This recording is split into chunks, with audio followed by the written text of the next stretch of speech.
I did want to thank you personally for spending some time with my daughter at the ribbon cutting that we did together and represent our T-Ties district. For all the other members, we cut a lot of ribbons, but it's a different aspect when your daughter actually built the building that you're cutting the ribbon at. So I thank you for spending time with her there. A couple things I wanted to clarify.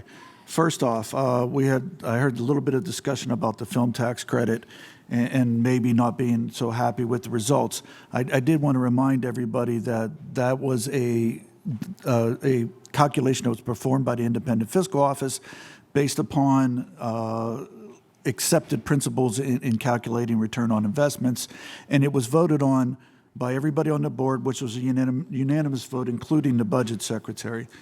I also wanted to note that in discussions that Representative Topper had on Invent Penn State, the $2.35 million, Penn State's presently paying that. That is correct. It's coming out of they're already spending those dollars. Well, they have these campuses and these launch boxes that they're developing all over the place. Probably the closest one maybe to your district might be or New Ken. There's located in the city of New Kensington. So they have a number of these already located. So this is going to help to drive entrepreneurs in those particular areas. Yeah, but again, but I'm not debating. But Penn State is presently paying for it out of their own appropriation. they're paying for the building. They're Okay. paying for some of those programs. This is different. This is going to be new funding that's going to help for different types of programs for things that aren't being done right now. by Okay, Penn State. that's fine. Yeah. And also follow up on Representative Gobler. Am I then to, when he spoke of HB 1100, am I to assume you're opposed to HB 1100 in its present form? In its form right now. Okay, yes. very good. Thank you. We've had a lot of other discussion, economic development, jobs. I am concerned about the lack of commitment in the governor's proposed budget for our number one industry, agriculture. Last year, we passed historic farm bills, both us and the governor working together, passed historic farm bills, and afterwards the governor made a statement. I'm proud to join so many agricultural industry leaders to celebrate the passing of this historic state investment to chart a real path for a dynamic and prosperous farming economy in Pennsylvania. Now we're presented with a budget that has various cuts to agriculture, and I'm not going to get into the cuts of agriculture with you. I'm sure Secretary Redding will hear about that this afternoon.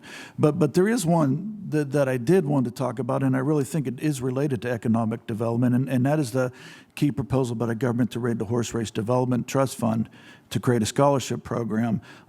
2 years ago, when we talked about raiding the fund for $27 million, Governor Full Secretary of Agriculture wrote a letter to the House and to the Senate, saying that taking this $27 million could cost us 20,000 jobs in the industry. Now we're going to take $200 million from the industry. I'm just curious where you as Secretary of DCED, how you view this as economic development, obliterating a whole industry, and where you stand on that. Yeah, I mean, those are your words, obliterating a whole industry. Well, but I think that if in $200 terms- million in a fund that's getting $218 million is obliterating it. Again, So. there are very hard decisions that we all have to make in terms of what's right and what's not right.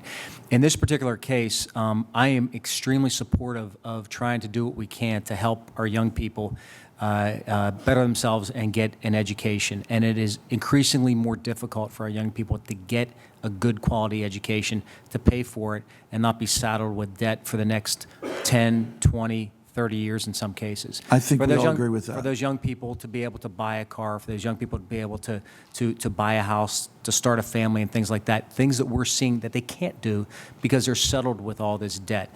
So the idea of that particular, of a program to help with that is to me, a great idea. How it's going to be paid for, that is going to be the discussion. That's going to be for something that's going to be. And I think that is the discussion. I don't think you'll have anybody here that is going to argue with, finding ways to help get all of our kids through education. Like I started out, we talked about my daughter. I mean, there's a perfect example. Here's a woman excelling in a male-dominated field and doing very well, and I'm very proud of her, and I'm proud of all my kids. And it's because of higher education and what they've gotten.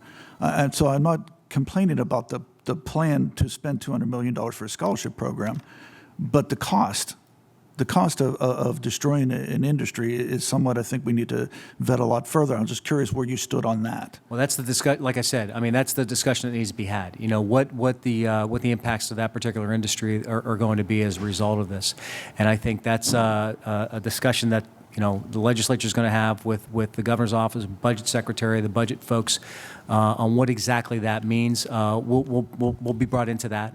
So just last question very quickly, are you supportive of taking the $200 million from the Horse Race Development Fund? I think I'm supportive of the use of those funds. I don't really have a comment on where it's coming from. Thank you. And again, thank you for spending time with my daughter. It did mean a lot. Thank you.